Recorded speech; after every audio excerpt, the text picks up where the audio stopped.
Hello, നമസ്കാരം. അങ്ങനെ ഇന്ന് സന്ധ്യയായി. സൂര്യനൊക്കെ മെല്ലെ പിൻവലിയുന്നു. നാളെ വരാമെന്ന പ്രതീക്ഷ നൽകി. ഇന്ന് വാമൻ അങ്കിൾ വന്നിരുന്നു വീട്ടില്. ഞങ്ങൾ ഒരുമിച്ച് ലഞ്ചൊക്കെ കഴിച്ചു. ഞങ്ങൾ ഒരുപാട് സമയമിരുന്ന് ക്രിക്കറ്റിനെ പറ്റി ഡിസ്കസ് ചെയ്തു. അതൊക്കെ എനിക്ക് വളരെ വലിയ ഊർജം നൽകി. ഇന്ന് ഞാൻ വ്ളാദിമിർ ലെനിനെ പറ്റിയുള്ള ഒരു പുസ്തകം വായിച്ചു തീർത്തു. അത് എന്നെ അദ്ദേഹത്തിന്റെ ജീവചരിത്രവും കുറച്ചൊക്കെ ലോക ചരിത്രവും മനസ്സിലാക്കാൻ സഹായിച്ചു.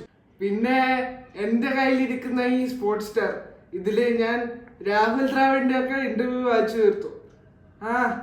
രാജസ്ഥാൻ എന്തോ എങ്ങനെയോ ഒരു ലക്കും ഇല്ലാത്ത ടീം ഇന്ന് എങ്ങനെ കളിക്കുന്ന കണ്ടറിയണം. ജയിക്കേണ്ട കളിയൊക്കെയാണ് തോറ്റു കൊടുക്കുന്നത്. ഇന്ന് 2 IPL മത്സരങ്ങളാണ് ഉള്ളത്. ഒരു കളി ഞാൻ കുറച്ചു നേരം കണ്ട് മതിയായ ശേഷം കുറച്ചൊന്ന് കിടന്നുറങ്ങി.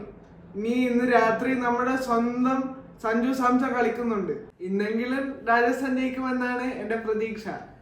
ഇനി കണ്ടുമുട്ടുന്നവരെ ബൈ, താങ്ക് യു.